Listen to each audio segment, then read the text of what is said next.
I see all this potential, and I see it squandered. God damn it, an entire generation pumping gas, waiting tables, slaves with white collars. Advertising has us chasing cars and clothes, working jobs we hate so we can buy shit we don't need. Does this description ring a bell? Does this statement stir resentment and feelings of enslavement inside you? Well, the sad truth is that although the movie Fight Club, from which this quote originates, is now 25 years old, the quote itself is more relevant today than ever. Working the jobs we hate, to buy shit we don't need, only to impress people we don't truly care about, has become the modern narrative of our lives. However, with the rise of the self-development industry, more and more people came to realize this perpetual trap, and the brave and strong-willed ones decided to escape this. In this episode, I want to share with you a metaphor that relates to what we can call the modern slavery. But first, let's take a brief look at Nietzsche's related and probably also very relatable quote. Whoever does not have 2/3 of his day for himself is a slave, whatever he may be, a statesman, a businessman, an official, or a scholar. Since we usually sleep about 8 hours, having 2/3 of the day for oneself is a very rare luxury. Essentially, it demands that you are either financially independent or at least happily self-employed. Nietzsche worked from 1869 for 10 years as university professor and spent the next decade wandering through Europe and writing most of his main works. Therefore, Nietzsche has been closely in touch with what it actually is like to fully own one's time.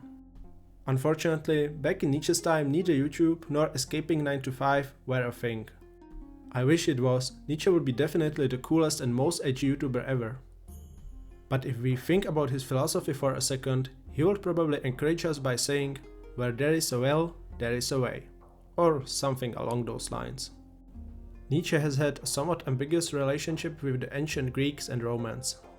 He liked their rational principles, values like courage and wisdom, and admired the level of importance their soldiers ascribed to self-discipline. On the other hand, he wasn't really buying into their religious beliefs like a variety of different gods and especially determinism, the belief that our fate is preset. If Nietzsche could go back in time, there is actually a big chance that he would sympathize more with the Greek soldiers and Roman gladiators than with the ancient philosophers. Speaking of gladiators, this brings us to the metaphor for escaping the modern slavery.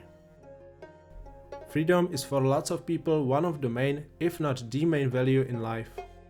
In today's world, we have much more freedom than we used to have in the Middle Ages or even in the ancient world, although certainly not in all countries and in all aspects of our lives.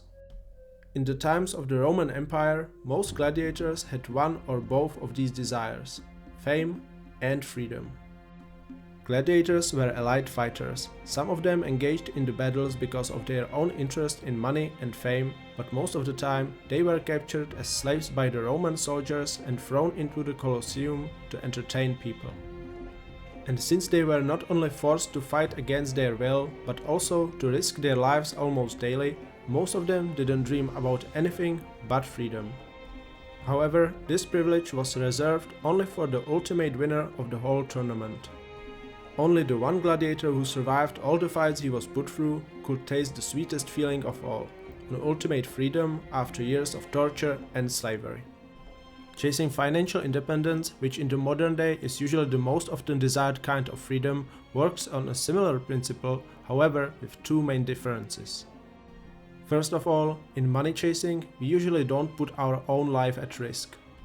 Secondly, becoming wealthy or financially independent in today's world isn't a zero-sum game. Just because someone else got rich, it doesn't mean that he is taking away from you or making it impossible for you to do the same thing. I like to visualize my everyday struggles, be it solving problems in my job, trying to recover from an injury, or anything I have to put up with, as my little battles in the Colosseum. Particularly in the corporate world, where one has to keep improving at a rather fast rate and be always ready to fix some unexpected problems, this metaphor has provided me with a lot of power to push through, as well as kept my soul relatively in peace. Later in his life, when Nietzsche was severely mentally and physically ill, he tried to embrace this suffering.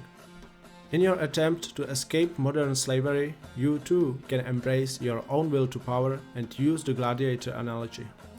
Your workplace is your arena, your colosseum. Your daily tasks are your enemies to conquer.